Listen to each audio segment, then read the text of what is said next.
La zone de libre-échange continentale africaine, ZLECAf, et les politiques industrielles régionales sont des leviers fondamentaux pour l'intégration de l'Afrique.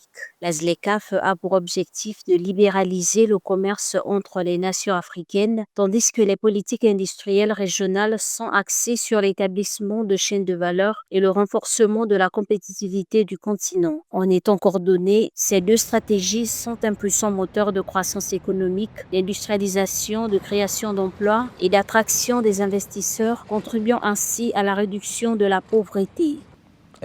Trade supporting infrastructure. L'amélioration des infrastructures soutenant le commerce s'est révélée essentielle au cours des 3 à 4 dernières années, depuis le début de nos échanges dans le cadre de la ZLECAf. Il est désormais clairement établi que l'un des principaux obstacles au commerce intra-africain réside dans le manque d'infrastructures adéquates permettant à ce commerce de croître durablement. Nous collaborons étroitement avec nos institutions de financement, en particulier la Banque africaine de développement, afin de relever ces défis liés au financement du commerce et des infrastructures. À mon avis, le point de départ doit être la suppression des barrières qui freinent ou empêchent la mise en place des chaînes de valeur efficaces à travers le continent.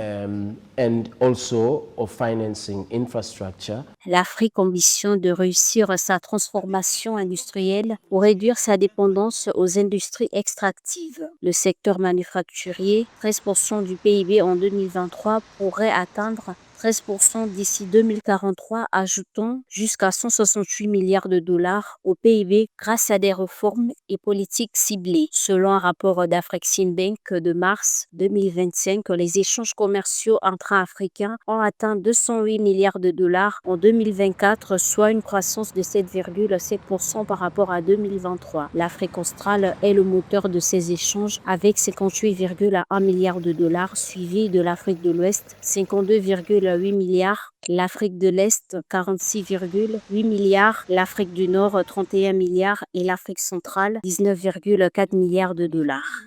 The starting point, in my view, is to eliminate the barriers.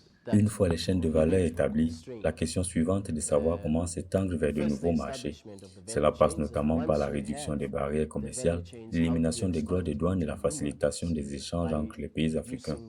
Nous savons que cet objectif est réalisable.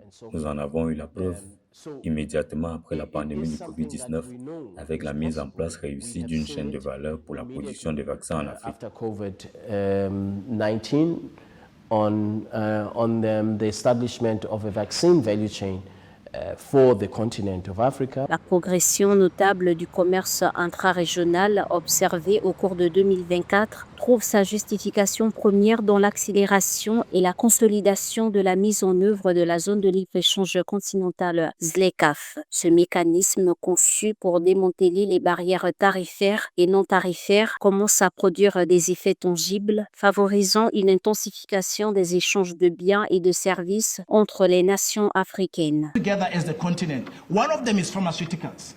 Look at the statistics when it comes to the pharmaceutical products that we import into the continent. Of course, look at what happened during the COVID period. Vous allez n'importe où dans le continent, vous regardez les échelons et surprenamment, vous trouverez beaucoup de produits agricoles des États-Unis, vous trouverez beaucoup de produits agricoles de l'Europe.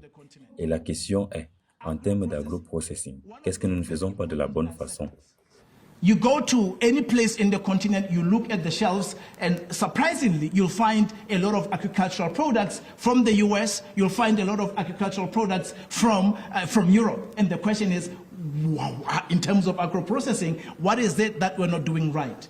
En dépit des progrès, le commerce intra-régional demeure vulnérable à la volatilité des prix et aux chocs externes. Les échanges sont entravés par des fortes restrictions tarifaires et non tarifaires et des coûts des transports élevés dus à la mauvaise qualité des infrastructures. Pour renforcer la résilience et créer une croissance durable, il est impératif d'accélérer l'industrialisation, la production de biens à plus forte valeur ajoutée et la diversification économique.